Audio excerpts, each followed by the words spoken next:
नमस्कार, स्वागत है आपका एनएमएफ न्यूज में। मैं हूं आपके साथ शबनम। पाकिस्तान में इस वक्त खुशियों का माहौल चारों तरफ देखने के लिए मिल रहा है। वजह है कि शेयर बाजार जो है 1300 अंकों की उछाल के साथ बंद हुआ, जिसके बाद से शहबाज शरीफ और असीम मुनीर की चारों तरफ जय जयकार होने लगी। और यहां तक कि सबसे चौंकाने वाली बात तो सुन लीजिए, कहा जा रहा है मीडिया में पाकिस्तान की कि शहबाज शरीफ और असीम मुनीर को नोबेल शांति पुरस्कार दिया जाना चाहिए। अब ये मांग क्यों की जा रही है, इस पर चर्चा करेंगे। लेकिन इसी के साथ शहबाज शरीफ की तरफ से एक बड़ी बैठक बुलाई गई अपने सभी अधिकारियों के साथ, और उसमें वो क्या कुछ कहते नजर आ रहे हैं, क्या ऐलान कर रहे हैं, पहले एक बार वो सुन लीजिए क्या कुछ कहा शहबाज शरीफ ने। ताला किसी को अता करता है। आज पाकिस्तान को अल्लाह ताला ने ये जो इज्जत अता फरमाई है, पाकिस्तान की तारीख में it is the most shining moment. Tokyo से लेकर लंदन तक और कासाब्लांका से लेकर कोलालमपुर तक टेलीविजन और तमाम जो इदारे जो हैं, जिस तरह आज पाकिस्तान का जिक्र कर रहे हैं, इस तरह का मंजर देखते आप कभी नहीं देखा।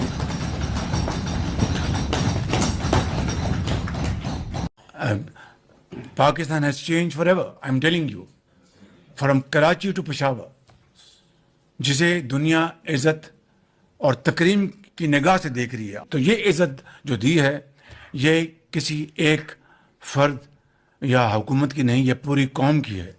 एक आम आदमी की है, एक हारी की है, एक किसान की है, एक मजदूर की है, एक तांगाबान की है, एक दुकानदार की है, एक सियासतदान की है, एक अफसर की है, एक यतीम की है, एक बेवा की है। ये पूरी कौम की इज्जत है। कुरान करीम में आता है, या अय्युहल्लज़ीना आमनु तक़ुल्लाह वक़ूलू क़ौलन सदीदा।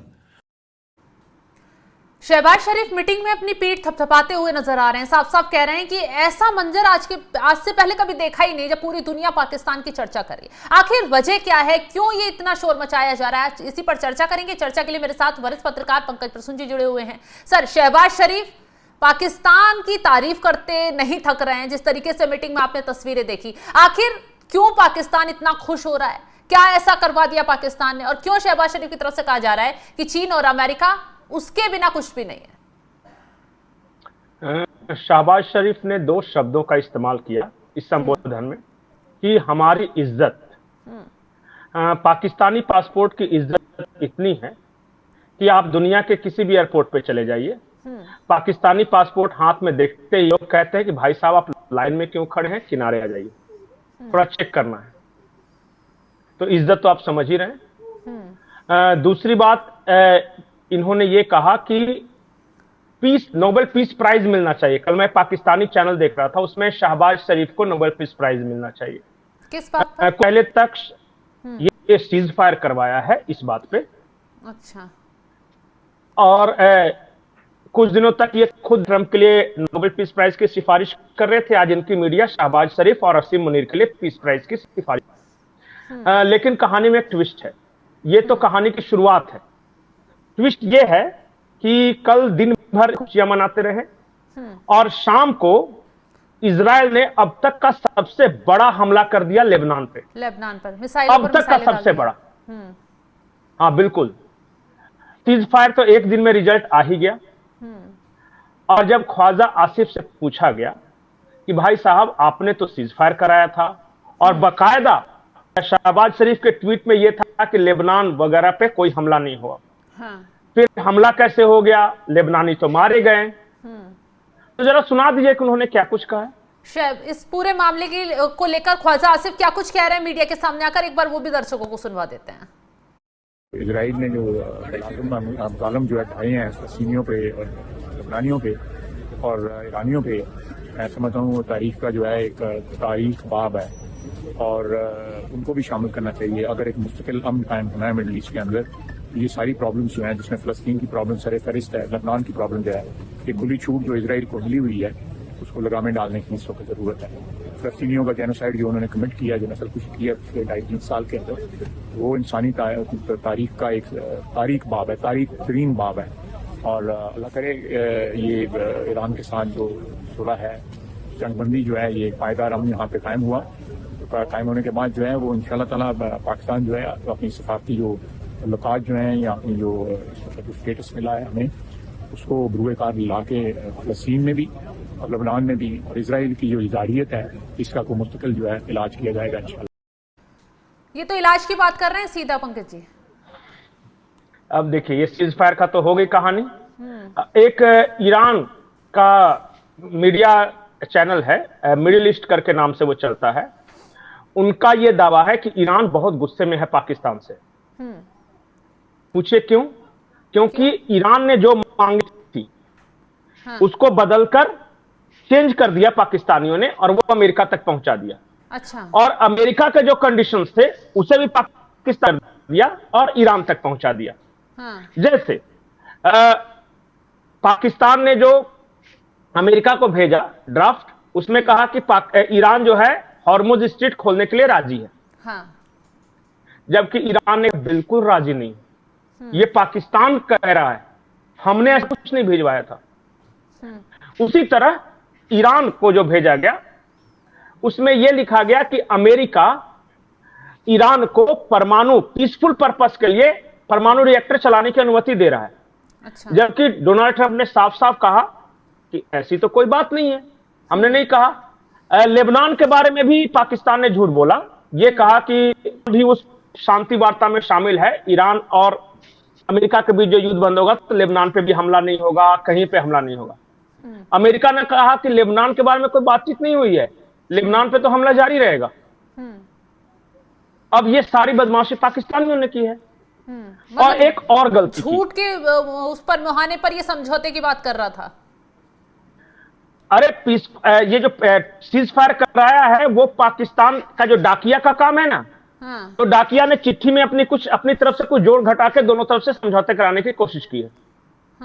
अब कल शाम को बेंजामिन नेतन्याहू का एक बयान आया है और उसमें उन्होंने ये कहा है कि ये सीज फायर ट्रंप समझे, उनका काम जाने, हम तो भाई मारते रहेंगे और तब तक मारते रहेंगे। लेबनान, ईरान पे भी हमले करेंगे हम। बेंजामिन नेतन्याहू ने ये कहा है, तो ये तो हो गई सीज फायर। और है क्योंकि पाकिस्तान की असेंबली में खड़े होकर ख्वाजा आसिफ ने हिंदुओं और यहूदियों को सबसे बड़ा दुश्मन बताया है इस्लाम का।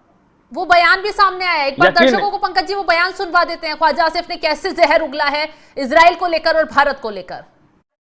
जनाब स्पीकर, मुस्लिम दुनिया को, आलमे इस्लाम को एक बात जो है रिकग्नाइज करनी चाहिए कि हमारा असली और अबदी दुश्मन जो है, जहां हिंदुस्तान है वहां इजराइल भी है। बिल्कुल। अब बताइए हिंदुस्तान का इससे क्या लेना देना। लेकिन पाकिस्तान के चूंकि सपने में भी हिंदुस्तान आता है, तो उन्होंने कहा कि हिंदू और यहूदी हमारे सबसे बड़े दुश्मन है, यानी इस्लाम के। तो जो समझौते कराने वाला जब ऐसी बातें कर रहा है तो इजराइल क्यों मानेगा? इजराइल के एम्बेसडर हैं इंडिया में, उन्होंने आज सुबह में कह दिया कि पाकिस्तान को कोई वैल्यू ही नहीं देते। वो कौन होता है सीज फायर कराने वाला? क्या औकात है? यही लैंग्वेज था उनका कि पाकिस्तान की औकात नहीं है। वो उसका खुद का ठिकाना है जो अमेरिका और ईरान में कराएगा। अरे डोनाल्ड ट्रंप चाहते थे कि किसी तरह रुके, क्योंकि वो तो देखिए धंधेबाज आदमी है, वो तो बिजनेसमैन है, और वो तो बिल्कुल कैलकुलेट कर रहा था कि इस युद्ध से उसने कितने कमाए, कितने पैसे का फायदा हुआ वगैरह। और वो सुनना चाहता है, तो ये डोनाल्ड ट्रंप का पर्सनल पीए के रूप में शहबाज शरीफ ने काम किया है। पाकिस्तान में एक जोक है, मैं मीम्स देख रहा था, उसमें एक फिल्म आई थी ना हिंदी में कि मेरे दो दो बाप, ऐसा कोई डायलॉग था ना, सुनील शेट्टी की सिनेमा थी। तो शहबाज शरीफ कह रहे हैं कि मेरे दो दो बाप, एक आसिम मुनीर और दूसरा डोनाल्ड ट्रंप। यही मोरल ऑफ द स्टोरी है। और बाकी अपनी पीठ जितनी थपथपा ले, तालियां बजवा ले। लड़ाई तो कल शाम को भी हुई है, जंग जारी। लेकिन पंकज जी ये भी तो कहा जा रहा था, आप कह रहे हैं कि अमेरिका बिजनेसमैन आदमी है डोनाल्ड ट्रंप, वो चाहते थे युद्ध रुक जाए, तो ये भी तो कहा जा रहा है कि इजराइल ने पीठ में छुरा घोंपा है। पाकिस्तान तो चीजें करवा रहा था, डोनाल्ड ट्रंप चाहे उसके जरिए करवा रहे थे, यहां तो खेल इजराइल कर गया। आप जाके अमेरिकन मीडिया खोलिए, देखिए वो क्या कह रहे हैं डोनाल्ड ट्रंप के बारे में। तक लिख रहे हैं कि the most idiotic decision in America's diplomatic history. America के इतिहास का सबसे इडियट टाइप का डिसीजन यही है। डोनाल्ड ट्रंप को गालियां पड़ रही है अपने देश में, बिल्कुल इस्तीफे की मांग भी हो रही है। और फिर हाँ, उनके जो रक्षा मंत्री हैं जिनके पहल पे ये हमला हुआ था, उन्होंने कहा कि अभी सबसे बड़ा अटैक बाकी है। अच्छा। ये तो कुछ नहीं है। तो जिस देश का रक्षा मंत्री एक बात कह रहा है, जेडी वेंस ने क्या कहा था कल एयरपोर्ट पर, उनसे पूछा गया कि आप इस्लामाबाद जा रहे हैं, जा तो रहा हूं पर this is the most fragile cease fire. Fragile मतलब जिसका कोई भरोसा नहीं कि कब टूट जाए। तो जो समझौते करने जा रहा है वही ये कह रहा है कि कभी नहीं। जो रक्षा मंत्री वो कह रहे हैं कि और बड़ा अटैक आने वाला है। इजराइल कह रहा है कि मारेंगे घुस के, और पाकिस्तान तालियां बजा रहा है कि इसको नोबेल पीस प्राइज दे दो। यही स्थिति है, वस्तु स्थिति। चलिए, हॉर्मुज स्ट्रेट बंद कर दिया। बिल्कुल सही कहा आपने कि जो सीज फायर का ऐलान चिल्ला चिल्लाकर पाकिस्तान कर रहा था, अपनी पीठ थपथपा रहा था, अब उसका नतीजा देख लीजिए क्या हुआ।